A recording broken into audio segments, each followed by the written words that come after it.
Já foram transformadas em lei duas propostas de origem parlamentar que têm como objetivo evitar incêndios. Uma delas, proposta pelo deputado Luiz Fernando Vampiro, determina que as estruturas isolantes térmicos orgânicos de espumas rígidas de poliuretano ou polissocianurato utilizadas em contêineres para fins de residência, alojamento, cela de presídio, refeitório, estabelecimento de saúde, instituição de ensino, armazenamento de alimentos, finalidades comerciais e afins devem ter retardantes à chama autoextinguíveis, que não propaga chama e reduz a emissão de fumaça.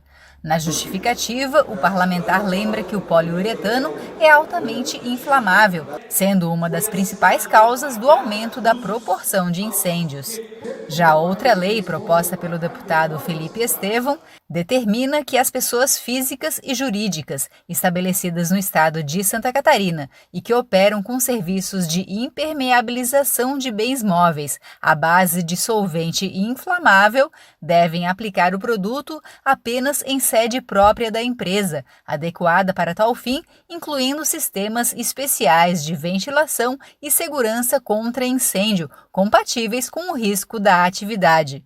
Conforme a justificativa apresentada pelo parlamentar, o objetivo é estabelecer uma regra mínima de segurança na realização de serviços de impermeabilização de estofados, tapetes, cadeiras e afins.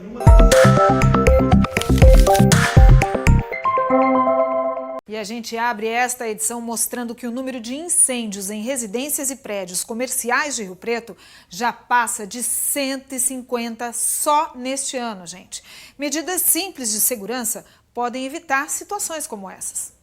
Fogo que consome anos de trabalho e história. Nesta semana, mais um incêndio em Rio Preto. Uma loja maçônica teve o teto completamente destruído pelas chamas. Por sorte, ninguém se feriu. Prejuízo que o Valdecir conhece muito bem. No início do ano, o depósito da empresa pegou fogo e a estrutura também foi prejudicada. Meses depois, o clima no local ainda é de reconstrução. Aqui vai ser reconstruído o centro de distribuição, volta a ser o centro de distribuição, que hoje nós estamos em outro endereço. Tinha todo um plano de contingenciamento, né, para caso de incêndio, mas como ele ocorreu de madrugada, não houve o que fazer.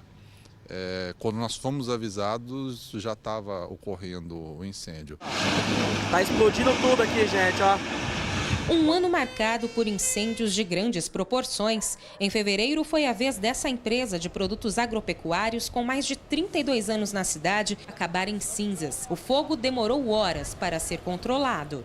No local da empresa só restaram as ruínas, desde que foi um dos maiores incêndios registrados em Rio Preto nos últimos anos. Um prejuízo de mais de 15 milhões de reais. Desde o início do ano em Rio Preto já foram registrados 151 incêndios em residências e prédios comerciais. O que chama a atenção é que em relação a 2017 houve um aumento desses acidentes em empresas. Foram 40 em todo o ano passado e nesse ano já foram registrados 43.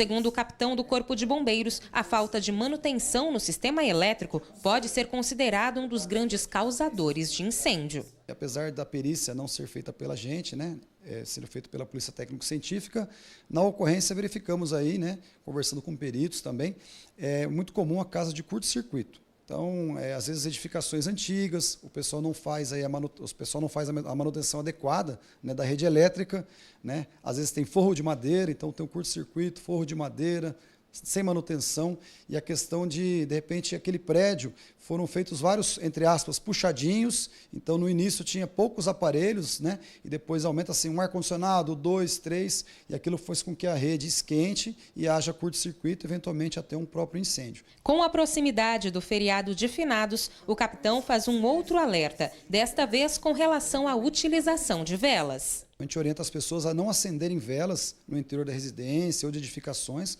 colocarem sempre do lado externo, Isso, de repente, esbarra no imóvel, tem um vento, aquela vela cai, de repente pega na cortina, na cama, na colcha. Então, jamais acender vela no interior da residência. Se for acender fora, no local seguro, e bem firmado, em recipientes específicos, para poder acender, que realmente é perigoso. Com cuidados simples, manutenção correta e consciência, é possível evitar que acidentes assim aconteçam. Eu cheguei a ver em incêndio de residência, às vezes T sobre T, né? Então, realmente há um superaquecimento daquela tomada, o fio que está lá ele tem uma capa de proteção, aquela capa acaba se derretendo pelo superaquecimento e pode haver um curto-circuito, né? Então, a pessoa perceber, né, que também está cheirando aquele cheirinho de borracha queimada, é interessante chamar o eletricista para dar uma avaliada e jamais utilizar, né, mais do que comporta. Então, se foi lá projetado para um equipamento, tem que ter um equipamento.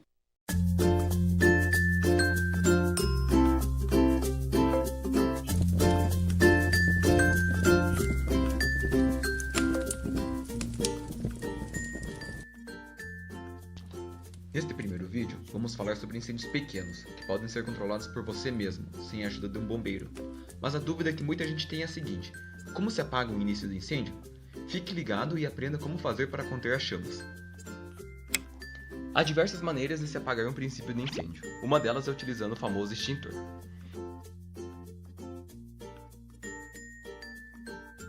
Existem diferentes tipos de extintores, e cada um possui algo dentro dele capaz de eliminar as chamas.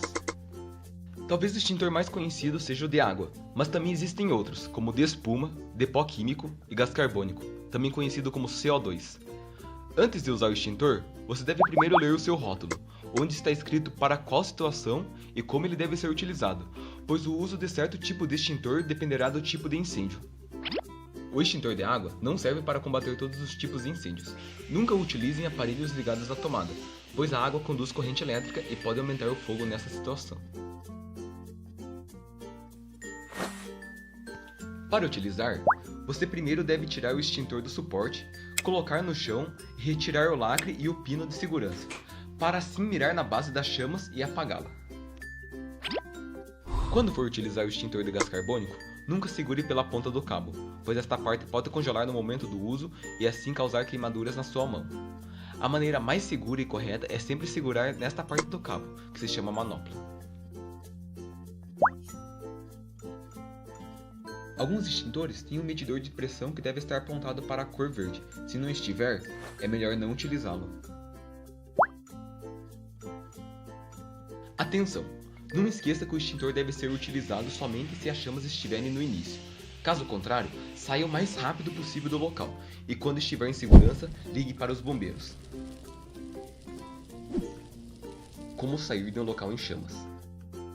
Em uma situação de incêndio, é importante evitar o uso do elevador, pois ele pode ser danificado pelo calor causado pelas chamas. Fique sempre atento às placas de sinalização, pois elas indicam a saída de emergência mais próxima.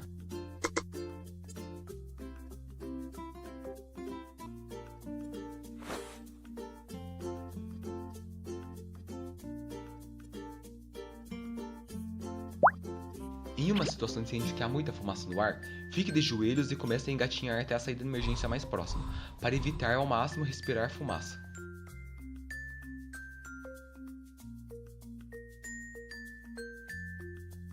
Se for possível encontrar uma toalha, molhe-a com água e cubra o rosto com ela antes de sair do local.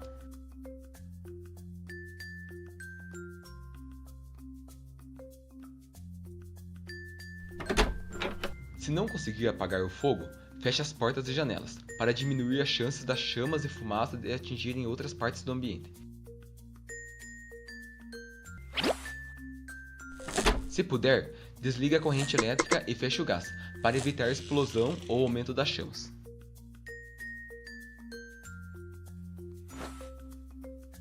Procure sempre descer as escadas e não subir. Também é importante não correr nem saltar, para evitar quedas que podem ser fatais. Não tire suas roupas, porque elas protegem seu corpo contra as chamas. Tire apenas as que podem te atrapalhar de alguma maneira, como as gravatas. Caso não consiga sair do ambiente, você pode ir até uma janela e com alguma peça de roupa acene, para sinalizar e pedir ajuda para alguém ou os bombeiros. Bom, agora você já sabe como agir no início de um incêndio. Lembrando que, caso o incêndio comece a aumentar de uma forma muito rápida, saia do local o mais rápido possível e ligue para o Corpo de Bombeiros através do número 193. Espero que tenhamos te ajudado e até a próxima!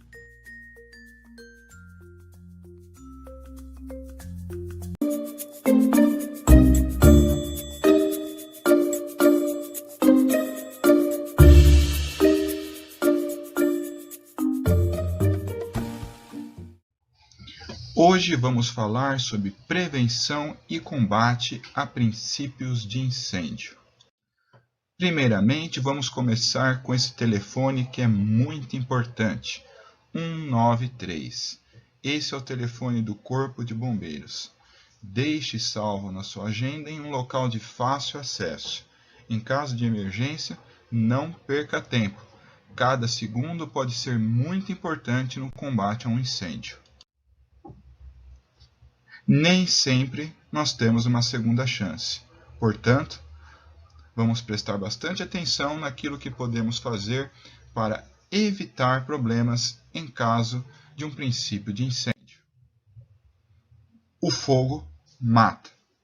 Vamos ver como podemos combatê-lo. Nosso objetivo é fazer, nesta aula, um programa de prevenção para evitar ou minimizar. Lembrando que o nosso combate é apenas a pequenos focos de incêndio. Grandes focos só podem ser combatidos por profissionais especializados. Nós temos dois tipos de ações: ações preventivas e ações de emergência. As ações preventivas são aquelas que previnem uma determinada ação, um determinado acontecimento. No nosso caso, um incêndio. Então, sempre devemos, antes, avaliar os riscos, inspecionar se os equipamentos estão totalmente em ordem, verificar se as rotas de fuga estão todas desobstruídas, elaborar periodicamente relatórios sobre as condições existentes, orientar a todas as pessoas que frequentam o ambiente sobre as saídas e posicionamentos de extintores, hidrantes e alarmes de incêndio e, periodicamente, realizar a simulação de evacuação do prédio. Como ações de emergência, primeiro, identificar a situação. Se há um pequeno foco, se ele pode ser combatido, se já está se alastrando, se está em grandes proporções. Em caso de ser uma coisa que já esteja tomando maiores proporções do que um princípio simples de incêndio, acionar o alarme e abandonar o prédio. Acionar o Corpo de Bombeiros através do telefone 193, se possível, cortar a energia elétrica e prestar os primeiros socorros, caso necessário. Se for um princípio de incêndio, e se for possível, combatê-lo, para não se tornar um grande incêndio. E, caso já tenha tomado proporções que não possam ser combatidas por qualquer pessoa, e sim apenas por profissionais especializados, receber o Corpo de Bombeiros e orientar sobre aonde está ocorrendo o foco do incêndio, os tipos de materiais presentes, etc. Antes, nós tínhamos 3 componentes essenciais para que houvesse fogo, que são eles: o combustível, o comburente e o calor. Hoje, isso foi atualizado para um tetraedro, onde nós temos o calor, o combustível, o comburente, que é o oxigênio, e a reação em cadeia. Nenhum desses componentes sozinhos gera fogo. O fogo só é gerado quando nós temos esses 3 componentes relacionados entre si. Por isso, o quarto, que é a reação em cadeia. Caso qualquer um deles seja retirado, não haverá mais fogo. Os incêndios são classificados em 3 classes: classe A, classe B e classe C. Os incêndios da classe A são caracterizados por queimar objetos na superfície e em profundidade, e eles deixam resíduos e cinzas. Objetos característicos da classe A: papel, papelão, madeira, plástico. Perfeito? Então nós temos aí a borracha, tecido. Todos esses objetos, eles deixam cinzas quando são queimados. Os que são classificados na classe B são líquidos inflamáveis. Eles queimam somente na superfície. Tá? Como características aí, nós temos a gasolina, acetona, gás de cozinha, o álcool, entre outros. Os incêndios da classe C são aqueles materiais elétricos energizados. Tá? Mesmo que o material, a princípio, não esteja energizado, tome cuidado, porque materiais elétricos eletrônicos possuem componentes internos que armazenam energia.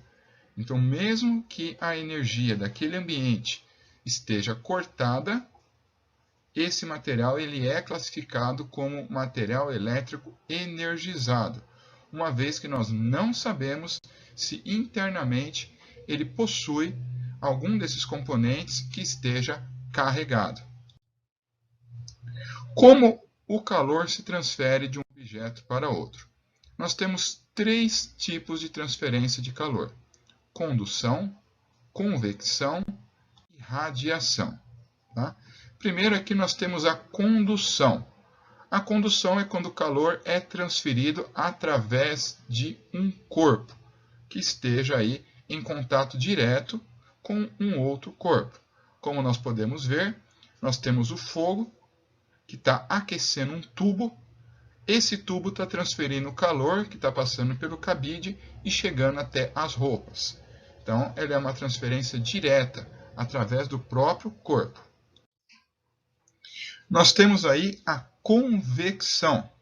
A convecção é através do ar quente, tá? Que vão levando aí a fumaça para ambientes acima da onde nós temos o foco de incêndio.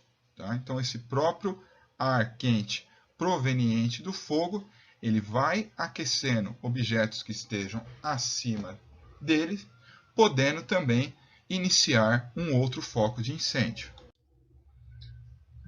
Então, esse é um exemplo prático de nós entendermos a convecção. E por que, sempre que possível, nós devemos descer caso esteja tendo um princípio de incêndio e nunca subir. Tá? Porque esse princípio aí de convecção mostra para a gente que o incêndio iniciado num determinado andar tem uma tendência muito forte de subir para os andares superiores. Então, sempre que possível, procure descer e nunca subir. E o último é a radiação. A radiação, ela propaga o calor lateralmente, tá? Como nós podemos ver no exemplo aí. Nós temos uma vela e aí temos a pessoa com a mão estendida próximo à vela. Então, se nós tivermos objetos que estejam próximos, mesmo que no mesmo nível de altura do foco do nosso incêndio, eles também podem sofrer a ignição e entrar em chamas. Por aqui nós podemos ver um exemplo aí, claro, de todos. Tá? Então, nós temos a radiação sendo espalhada aí em todos os sentidos, a convecção acima do foco do fogo e a condução diretamente, no caso aí do exemplo, pela panela, ao segurar o cabo dela com as mãos. Aqui um outro exemplo. Como podemos extinguir um fogo? Nós temos 3 tipos possíveis de extinção: retirada do material, abafamento e resfriamento. Relembrando que nós precisamos ter 3 elementos para ter o fogo: o combustível, o comburente, que é o oxigênio, e o calor. Quando nós retiramos o material, nós tiramos o combustível. Quando nós abafamos, nós tiramos o oxigênio. E quando nós resfriamos, nós tiramos o calor. Tirando qualquer um desses elementos do tetraedro do fogo, o fogo irá se extinguir. Aqui nós temos um exemplo. Então, quando nós temos focos de incêndio aí grandes, difíceis de serem resfriados ou abafados, nós fazemos o isolamento. Assim que ele acabar de queimar aquilo que ele está queimando, não tendo mais combustível, o fogo irá se extinguir. O abafamento, muito utilizado em casos, por exemplo, de cozinhas, tanto residenciais quanto industriais. O óleo é um exemplo clássico. Às vezes as pessoas esquecem o óleo na frigideira ou na panela com o fogo aceso. Esse óleo vai se aquecer até atingir o ponto de ignição e começar a pegar fogo. Caso isso aconteça, é muito simples de extinguir esse fogo. Basta desligar o seu fogo e tampar a panela. Tampando a panela, nós estaremos eliminando o oxigênio e rapidamente o fogo irá se extinguir. E o resfriamento, que é o mais tradicional, onde ao nós jogarmos água num determinado foco de incêndio, nós estaremos resfriando e, consequentemente, tirando calor, extinguindo o incêndio. Nós temos alguns agentes presentes nos extintores: água, pó químico seco, gás carbônico e espuma.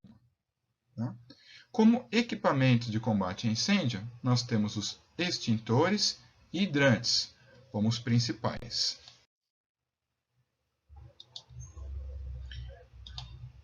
São 4 os tipos de extintores. O primeiro é o extintor de água, o outro é o de CO2, nós temos o de pó químico seco e nós temos o de espuma.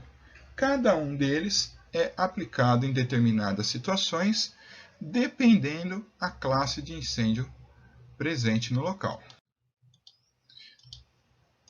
Vamos começar pelo extintor de classe A. O extintor de classe A, ele é o extintor de água. Ele trabalha com o resfriamento. Tá? O extintor de água, ele só pode ser usado nos incêndios de classe A. Jamais utilizar o extintor de água em líquidos inflamáveis. E nunca utilizar em materiais elétricos energizados. A água, ela vai conduzir a eletricidade e essa eletricidade pode chegar até o seu corpo, ocasionando um choque elétrico. Portanto, só utilizar o extintor de água em incêndios da classe A. Papel, papelão, borracha, plástico, madeira, tá? São elementos que deixam cinzas, que queimam internamente e na superfície. Extintor de CO2. O extintor de CO2 ele deve ser usado em incêndios da classe B ou da classe C. Tá? Então, ele é eficiente para apagar incêndios em líquidos inflamáveis e também em materiais elétricos energizados. Ele trabalha com abafamento e resfriamento. Tá? Então, ele abafa o foco do incêndio, com o gás cobrindo aquele foco, tá? Retirando o oxigênio, e também esse gás sai bastante gelado de dentro do extintor. Então, ele acaba também ocasionando um resfriamento. Eliminando um dos elementos do calor, a gente elimina o foco de incêndio. Outro extintor que nós temos é o de pó químico seco. Tá? O extintor de pó químico seco, assim como o que nós vimos anteriormente, CO2, ele também é um extintor que serve para incêndios tanto da classe B quanto da classe C. e ele não deve ser utilizado em incêndios da classe A. Esse extintor ele trabalha com o princípio do abafamento. E por fim, nós temos o extintor de espuma química. Tá? Esse extintor ele pode ser usado em incêndios da classe A e incêndios da classe B. Ele não deve ser usado em incêndios da classe C, pelo mesmo princípio que nós comentamos a respeito do extintor de água. O hidrante é um outro dispositivo. O hidrante ele trabalha com água e deve ser usado única e exclusivamente por profissionais gabaritados. Caso ocorra um princípio de incêndio, jamais utilizar os elevadores. Utilize sempre as escadas. Todas as escadas estão devidamente sinalizadas para proporcionar uma saída rápida e de forma organizada. Na hora de realizarmos o abandono do prédio numa situação de incêndio, sempre que o alarme soar e for confirmada uma situação de incêndio no local, saia imediatamente. Não espere para ver o que vai acontecer. Um incêndio ele se alastra muito rápido e, se você não sair de forma organizada, conforme o treinamento e de maneira imediata, pode ser tarde. Se por acaso estiver num ambiente que esteja com muita fumaça de incêndio, sempre procure se abaixar. A fumaça ela tende sempre a subir. Outra maneira também interessante de você sair de forma segura, sem inalar tanto fumaça, é cobrir o seu nariz com um lenço ou com a própria camisa. Tá? Se tiver como ser umedecido, melhor. Se não, não perder tempo correndo até banheiros ou torneiras para poder umedecer. Procure sair o mais rápido possível do ambiente. Caso aconteça um incêndio, conforme já falado anteriormente, jamais utilizar o elevador. Um dos princípios é o corte de energia. E se você estiver dentro do elevador e a energia for cortada, você corre o risco de ficar lá dentro, preso.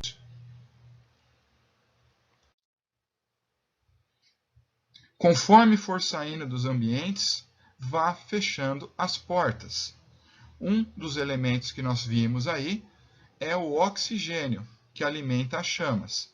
Portanto, quanto menos oxigênio nós tivermos no ambiente, menor a probabilidade da sua propagação.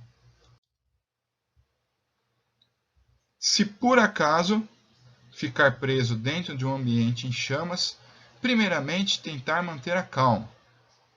Vá até uma janela, peça socorro, sinalize e procure ficar abaixado ou cobrindo o seu nariz para não inalar a fumaça, que ela é tóxica. Antes de sair do ambiente, verifique se a porta não está quente. Se a porta estiver quente, significa que tem um foco de incêndio atrás dela. Se você abrir a porta rapidamente, saindo do seu local, sem saber que tem um foco de incêndio atrás dela, o incêndio ele é alimentado pelo oxigênio. Então o que vai acontecer? Quando você abrir, você está inserindo mais oxigênio nas chamas e as chamas vão vir para cima de você e te queimar. Tá? Então sempre utilize a palma da sua mão para sentir se a porta está quente ou não. Só combata um princípio de incêndio se você tiver a competência e a habilidade para tal. Nesse momento, não devemos querer ser heróis.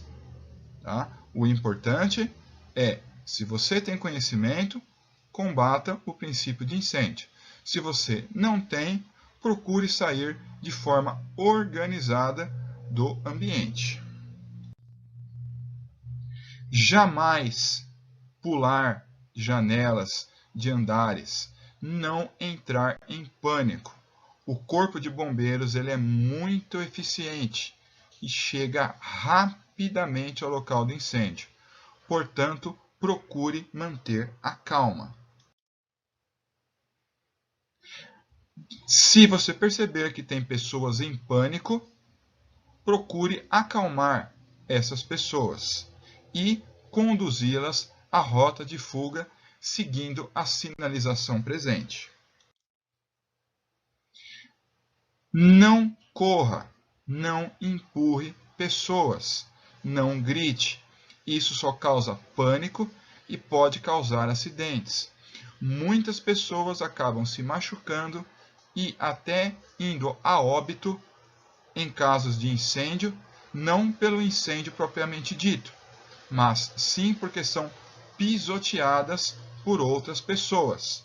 Portanto, saia do prédio sempre mantendo a direita nas escadas, sem correr, de forma organizada. A partir do momento em que você ouvir soar o alarme de incêndio, jamais voltar para pegar objetos esquecidos. Sapatos de salto alto, retire para facilitar a sua saída. Não ligar nem desligar interruptores. E siga a rota de fuga, que é o local mais próximo que nós temos em direção à rua. Quando estiver descendo as escadas, sempre pelo lado direito e sempre descendo. Nós vimos que o fogo ele vai tender a subir. Então, procure fazer o sentido contrário do fogo descendo. Sempre haja preventivamente. Novamente, o telefone de emergência do Corpo de Bombeiros. 193.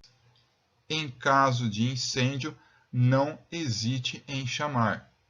Cada segundo pode ser importante e salvar vidas.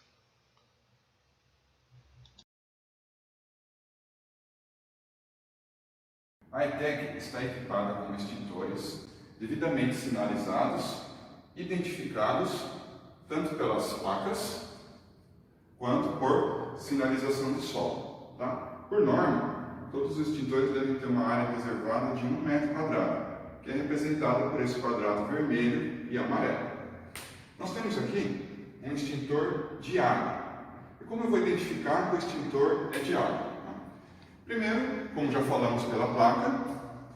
Segundo, olhando aqui no próprio corpo do extintor, a identificação, onde ele mostra a categoria A e para que ele serve.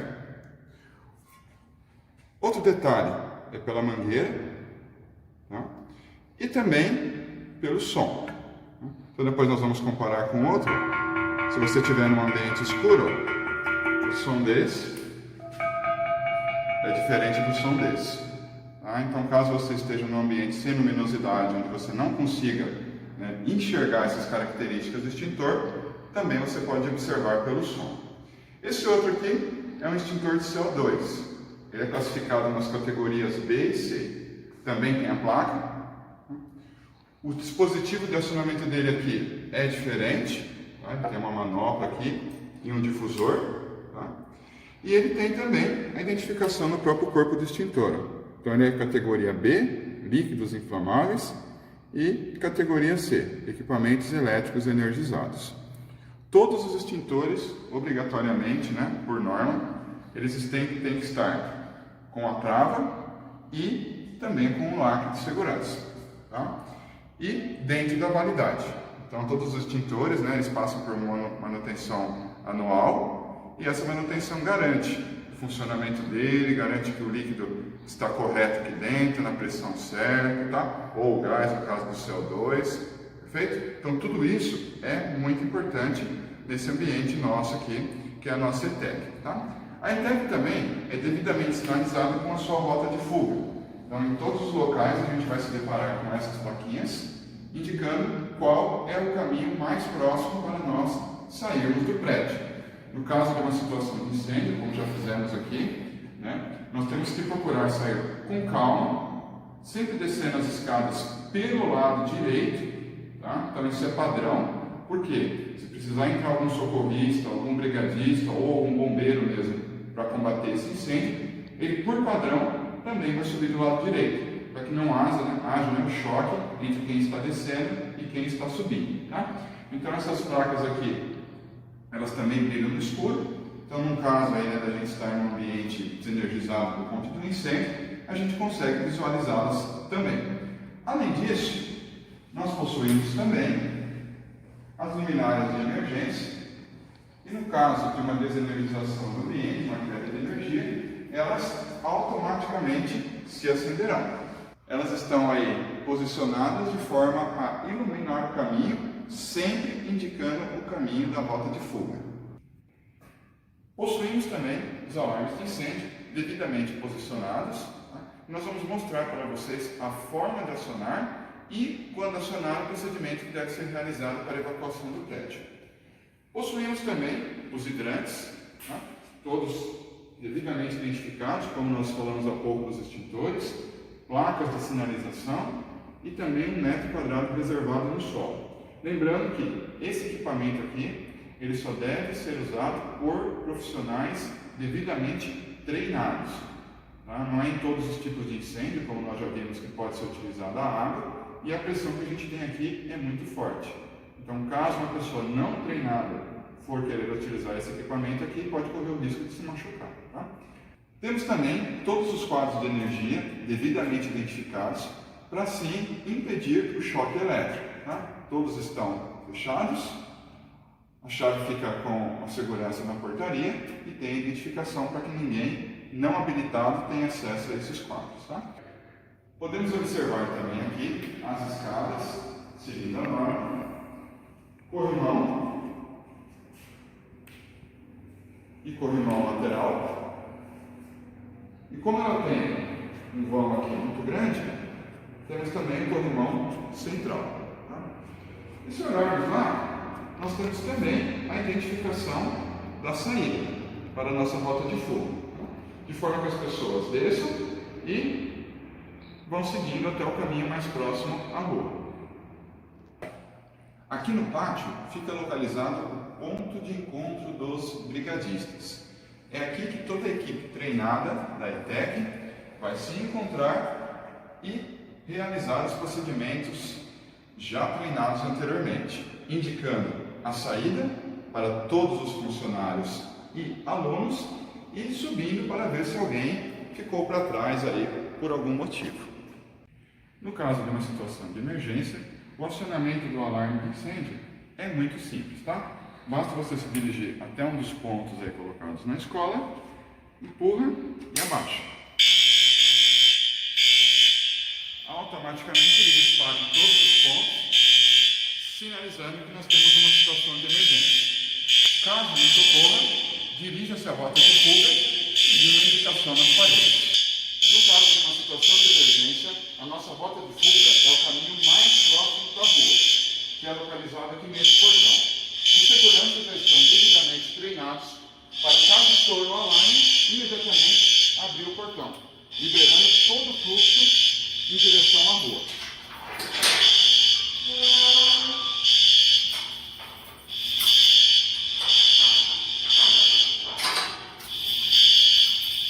O nosso tempo médio de evacuação do prédio é de 3 minutos, tempo aprovado pelo Corpo de Bombeiros.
nós vamos para uma aula prática de combate a pequenos focos de incêndio, tá?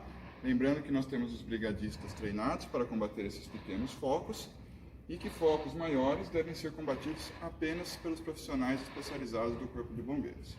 Nosso primeiro exemplo será um fogo da classe A, lembrando, né, que nós vimos lá na parte teórica, que é um fogo proveniente de papel, papelão, madeira, tá? São materiais que deixam cinzas. Esses são os fogos classificados como classe A. Fogos de classe A, nós utilizamos os extintores de água. Conforme já vimos, né? Eles são caracterizados pela sua etiqueta aí no próprio corpo do extintor, ó, dizendo todos os materiais aos quais eles podem combater o incêndio. Também tem a sua mangueira característica, tá? E como nós vimos, o som também. Então, quando nos depararmos aí com um pequeno foco de incêndio, classe A, extintor correto, posicionamos o extintor a uma distância segura do foco de incêndio, que é uma distância aí de aproximadamente 2 a 3 metros, tá? Soltamos o lacre, apontamos a mangueira em direção ao foco do incêndio e pressionamos o gatilho.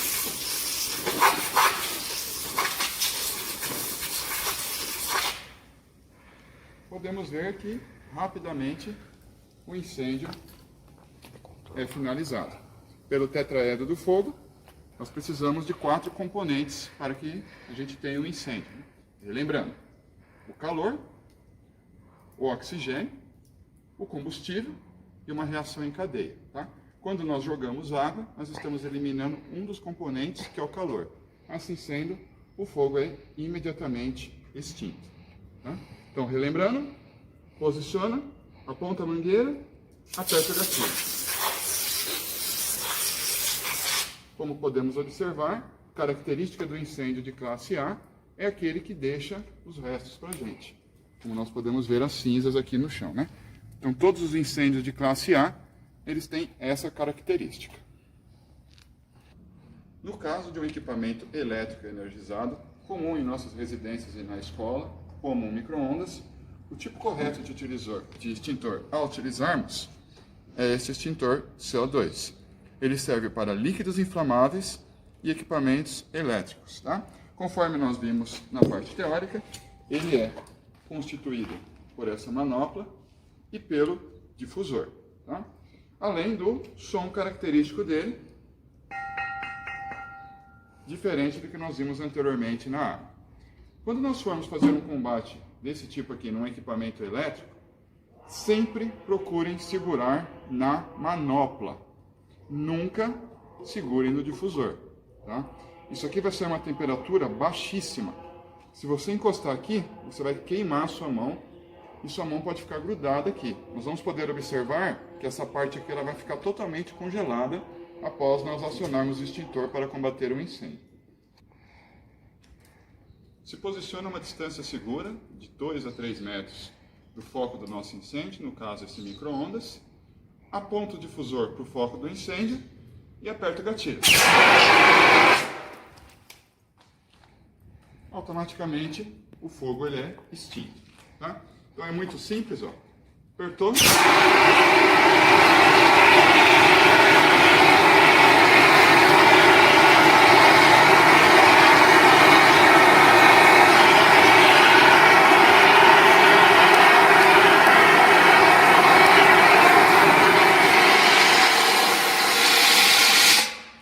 Observem aqui a parte do difusor que eu falei para vocês. Congelado, tá?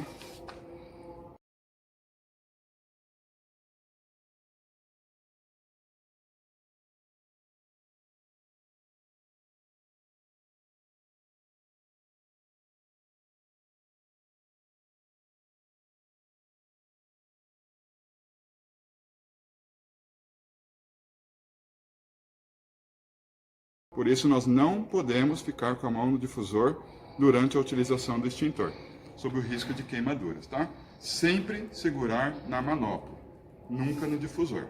Lembrando que nossa segurança em primeiro lugar.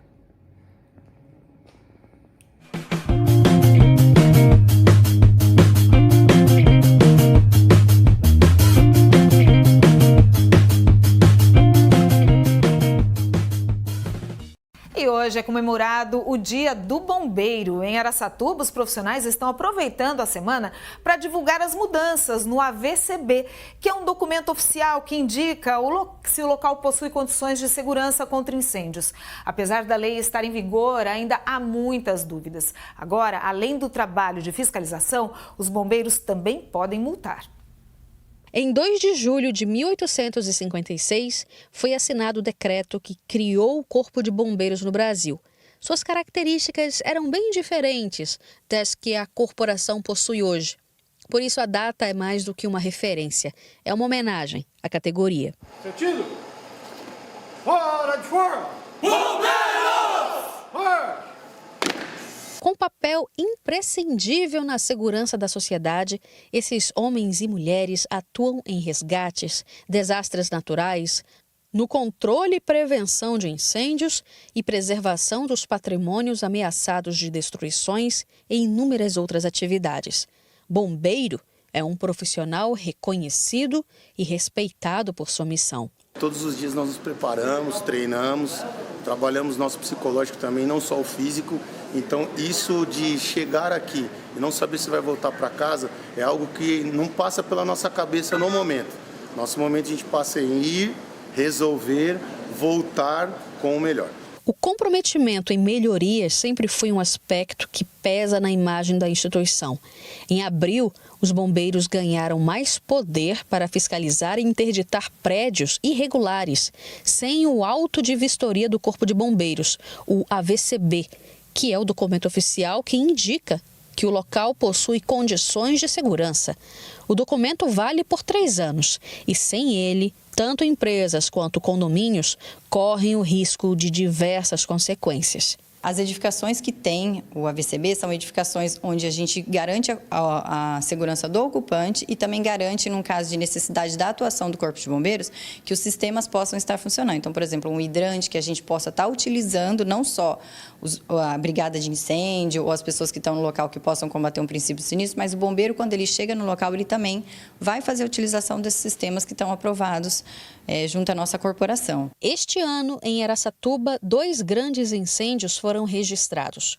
No dia 12 de abril, uma loja de variedades pegou fogo no centro da cidade. Um bombeiro morreu e outro ficou ferido durante o combate às chamas. Apesar de estar com a documentação em dia, a loja funcionava em um prédio que sofreu alteração ao longo dos anos, sem conhecimento dos bombeiros. Outro incêndio de grandes proporções foi o que atingiu o depósito da empresa Colormac, na madrugada do dia 8 de junho. Apesar dos estragos, ninguém ficou ferido. Por isso, os bombeiros de Araçatuba vão aproveitar esta semana para divulgar a mudança na lei. A gente atuava antigamente na cassação da licença, por exemplo, em caso de irregularidades, só para locais com AVCB. Hoje a gente pode atuar em locais com AVCB ou sem AVCB.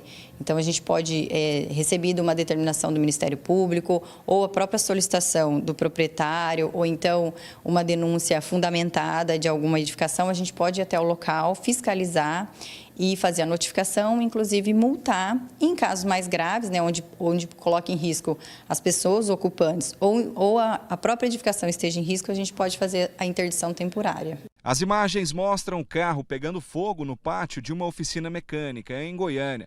Repare que ele estava perto da sede da empresa e lá dentro havia 2 botijões de gás inflamável.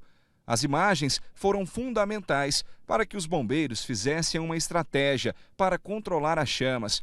Apenas um exemplo de como o drone pode ajudar no combate a incêndios. O drone consegue nos dar a real situação, uma visão muitas vezes que nós não tínhamos de cima.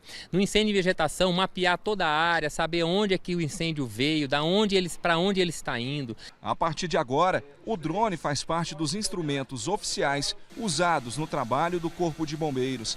30 homens se formaram no primeiro curso de especialização de pilotos de aeronaves remotamente pilotadas.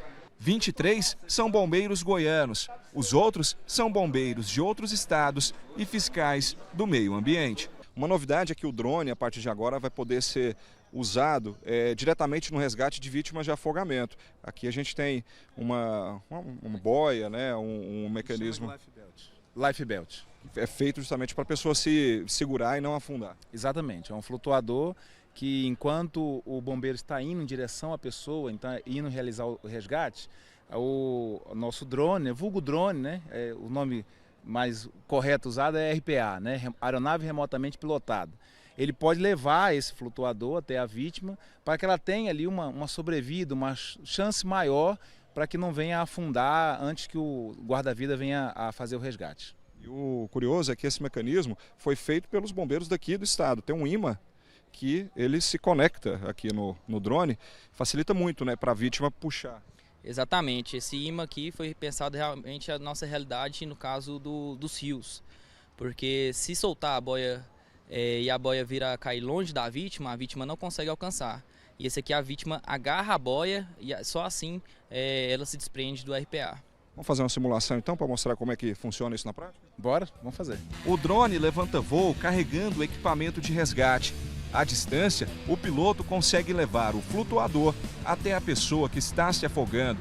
Repare pelas imagens feitas com a câmera do drone que o voo é bastante preciso.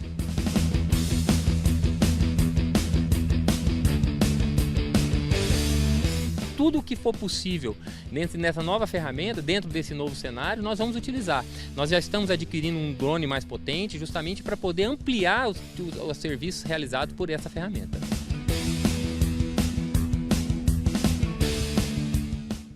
Olá! Serra da Cantareira, em São Paulo, Parque Nacional da Serra dos Órgãos, região serrana do Rio, Serra do Cipó, no estado de Minas. Áreas atingidas por incêndios florestais. A ação humana é apontada como a principal causa das queimadas. No NBR Entrevista, vamos conversar com Gabriel Zacarias. Ele é chefe substituto do Preve Fogo, o Centro Nacional de Prevenção e Combate aos Incêndios Florestais.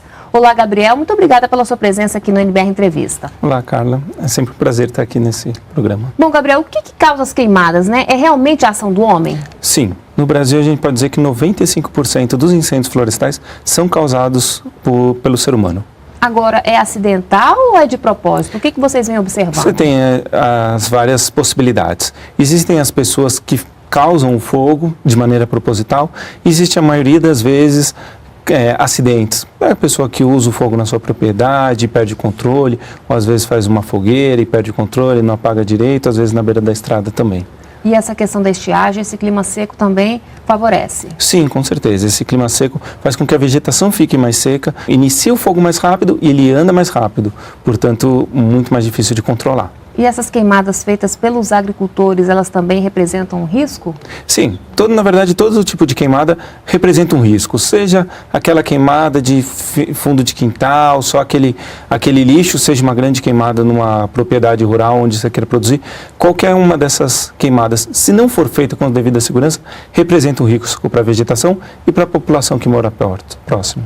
E é crime ambiental provocar incêndio, mesmo que seja sem ser de propósito, né? Seja acidental? Sim, é um crime ambiental. Então, aquelas pessoas que querem fazer a queima têm que solicitar autorização para o órgão ambiental competente e tem que fazer as atividades de prevenção, os aceros, avisar os vizinhos, tudo, para não entrar em um crime. Qual é a nossa real situação? Tem aumentado realmente o número de incêndios no país? Sim. No ano de 2014, o que acontece, na verdade, é que nós estamos dentro da média histórica. Se nós pegarmos pela história, o que está acontecendo está dentro da média, está dentro do esperado. Mas nós tivemos o ano de 2012, ano de 2013, anos bastante úmidos, com bastante chuva, pouco fogo. Então, acumulou vegetação.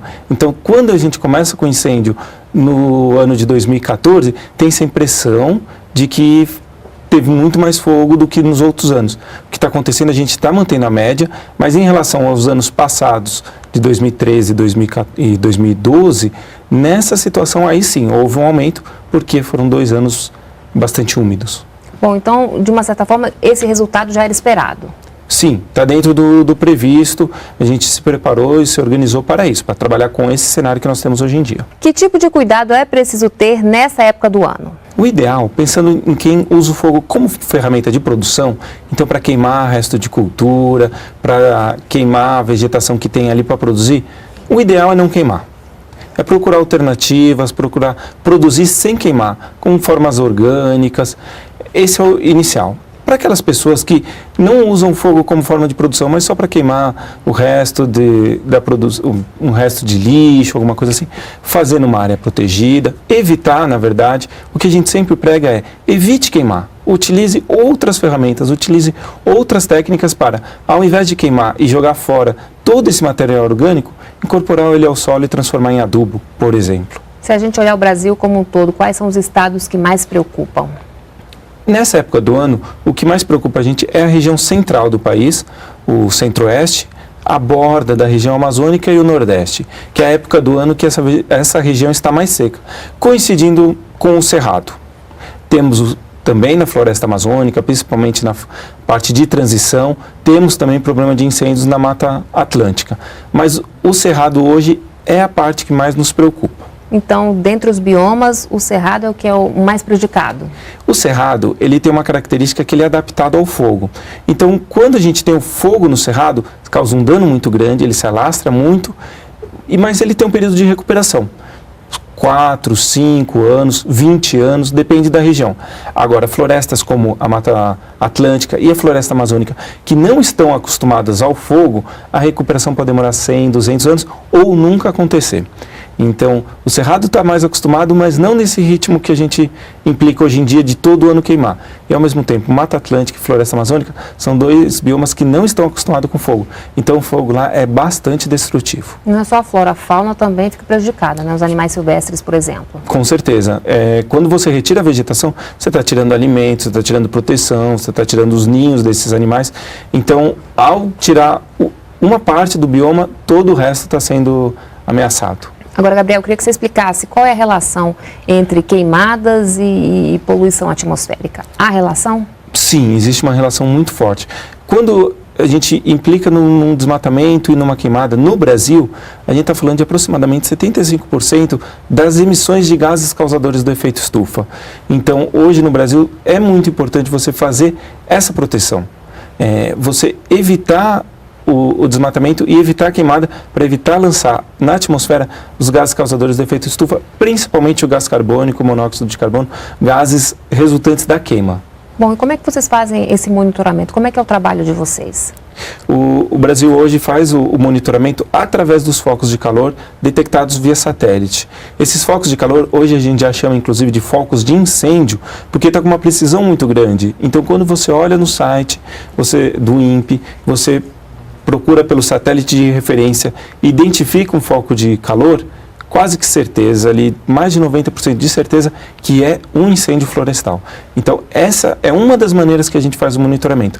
Além das pessoas que são contratadas para trabalharem com isso. Então, faz monitoramento através de rondas com os veículos, vai em regiões mais altas, detecta fumaça. Então, a gente tem uma série de maneiras diferentes de detectar, porque não necessariamente o satélite vai ser o primeiro a detectar um foco de calor. Pode ser a população que visualiza uma fumaça e informa a brigada, o corpo de bombeiros. Então, não precisa esperar a passagem do satélite. Gabriel, quem é que ajuda o IBAMA nesse trabalho de fiscalização, enfim, monitoramento dos focos de incêndio? Bom, o IBAMA trabalha sempre em parceria com os outros órgãos governamentais, seja os municípios, seja os estados.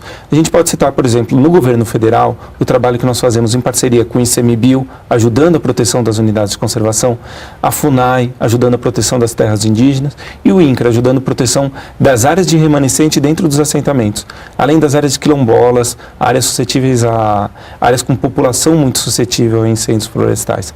Então, esses são os principais parceiros, além, lógico, da população, que é um parceiro sempre importante para todas as atividades de prevenção e de denúncia dos incêndios florestais. Agora é um trabalho de fiscalização, de monitoramento, mas é também um trabalho educativo? Sim. Sim, nenhum foco de calor vai acontecer, nenhum incêndio vai acontecer se a pessoa não for lá iniciar esse processo. Então, se nós tivermos a consciência de evitar o uso do fogo, de quando fizer, fazer de maneira consciente, protegida, primando pela segurança, a gente não vai transformar um pequeno foco de queimada em um incêndio florestal. Bom, só para ficar mais claro, né? Vocês detectam o foco, por exemplo, pelo satélite do INPE, né? Qual é o próximo passo? Qual é o procedimento? O que é que vocês fazem? Toda vez que a gente detecta um foco, a gente envia uma equipe no local para visualizar se realmente aquilo lá é um foco de incêndio e, se for, essa equipe já vai preparada para combatê-lo. Então, nós variamos de pequenos focos de calor, onde o combate é direto, é rápido, principalmente com as equipes que estão em campo, até grandes focos em áreas muito suscetíveis, como a gente pode citar grandes incêndios, e aí mobiliza equipes maiores, às vezes desloca de outros lugares do país para fazer um esforço concentrado naquela região e combater um incêndio que às vezes fugiu do controle, se tornou muito grande, desproporcional ao esperado para a época do ano. Qual é o papel da tecnologia nesse trabalho que vocês fazem? Bom, nós temos a tecnologia de várias maneiras. Na detecção, através dos focos de calor, nos equipamentos, na melhoria dos equipamentos, então melhoria de equipamento de proteção individual, que dá mais segurança para o brigadista, na melhoria das ferramentas utilizadas para o combate, o uso de veículos, de aeronaves para lançamento de água, lançamento de aeronave para transporte de pessoas. Então, toda a tecnologia que a gente tem à mão, da mais simples à mais complexa, a gente empenha para evitar a ocorrência de incêndio e, caso ocorra, para combater o incêndio. E qual a maior dificuldade para se combater o incêndio? Geralmente, a dificuldade de locomoção. Muitas vezes a gente tem incêndios que ocorrem em áreas de difícil acesso, aí geralmente causados por balões ou outras situações parecidas. A questão do clima mesmo, né? Então, você tem um incêndio. Quando está tendo incêndio, quer dizer que está muito seco, quer dizer que geralmente que tem muito vento. Isso faz com que o fogo tenha uma intensidade muito grande e os brigadistas não consigam chegar até o incêndio. Então, às vezes, você tem que fazer estratégias de combate de uma distância maior, então implica em uma imprecisão ou um risco maior. Então, toda a situação que coloca em risco a vida da população e dos brigadistas. Por isso que, para combater o incêndio, a gente tem que ter uma tomada de decisão muito consciente, muito pautada na experiência, nas tecnologias que a gente já tem. E tem que ter agilidade também, né? Com certeza. Quanto mais rápido a gente conseguir detectar e chegar até o combate, menor o foco de calor, menor o incêndio, portanto, mais rápido o combate. É possível recuperar todo o dano causado pelas queimadas, pelos incêndios florestais? Eu não posso dizer que todo o dano porque às vezes a gente perde coisas que a gente nem sabia que tinha. Às vezes morre algum tipo de vegetação ou algum tipo de animal que às vezes nem era conhecido ainda da ciência. Então não é possível dizer que todo o dano vai ser recuperado. Em regiões como o Cerrado, é mais fácil você conseguir uma recuperação. Em regiões como a Mata Úmida, por exemplo, a Floresta Amazônica ou a Mata Atlântica, é muito difícil você conseguir chegar num grau de regeneração, digamos assim, satisfatório. A gente vai ter muita perda. Então tem que pensar muito bem antes, né, de lidar com queimada, enfim, lidar com fogo, né? Com certeza. Qual é o papel da população nesse trabalho aí, nessa ajuda ao IBAMA? Primeiro, não usar o fogo. Segundo, naqueles vizinhos, as pessoas que moram próximo, fazer um trabalho de conscientização. Se você não queima a sua propriedade, por que deixar com que os outros queimem, colocando em risco a sua própria propriedade, né? Então converse com seus vizinhos. Se feito tudo isso, não adiantou e teve fogo, denuncie. Ligue para a polícia ou pode ligar também para o IBAMA, fazer uma denúncia no IBAMA, para que os órgãos competentes, polícia, governo estadual, municipal e governo federal, tomem uma atitude em relação a isso. E é possível acompanhar, enfim, a situação dos incêndios no país? A população pode acompanhar de perto? Sim.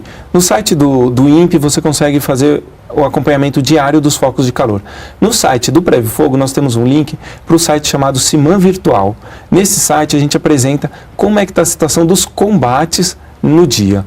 Então, grandes operações onde envolvam diferentes equipes, a gente tenta sempre manter atualizado com a informação de quantas pessoas tem, quantos veículos estão, se for possível a área queimada e fotos também do incidente. E é possível também fazer denúncia? A denúncia a gente sugere que seja feita ou pelo telefone da polícia ou pelo 0800 do IBAMA. Tá certo, então. Muito obrigada pela sua participação aqui no NBR Entrevista e até uma próxima oportunidade. Eu que agradeço o convite e é sempre uma satisfação para o Preve Fogo poder participar desse programa. Obrigada mais uma vez. Obrigado. Bem, outras informações então na página do IBAMA e se você quiser rever essa entrevista, é só acessar o endereço que aparece agora aí na sua tela. Muito obrigada pela companhia e a gente se vê no próximo programa. Continue aqui com a gente na NBR, a TV do Governo Federal.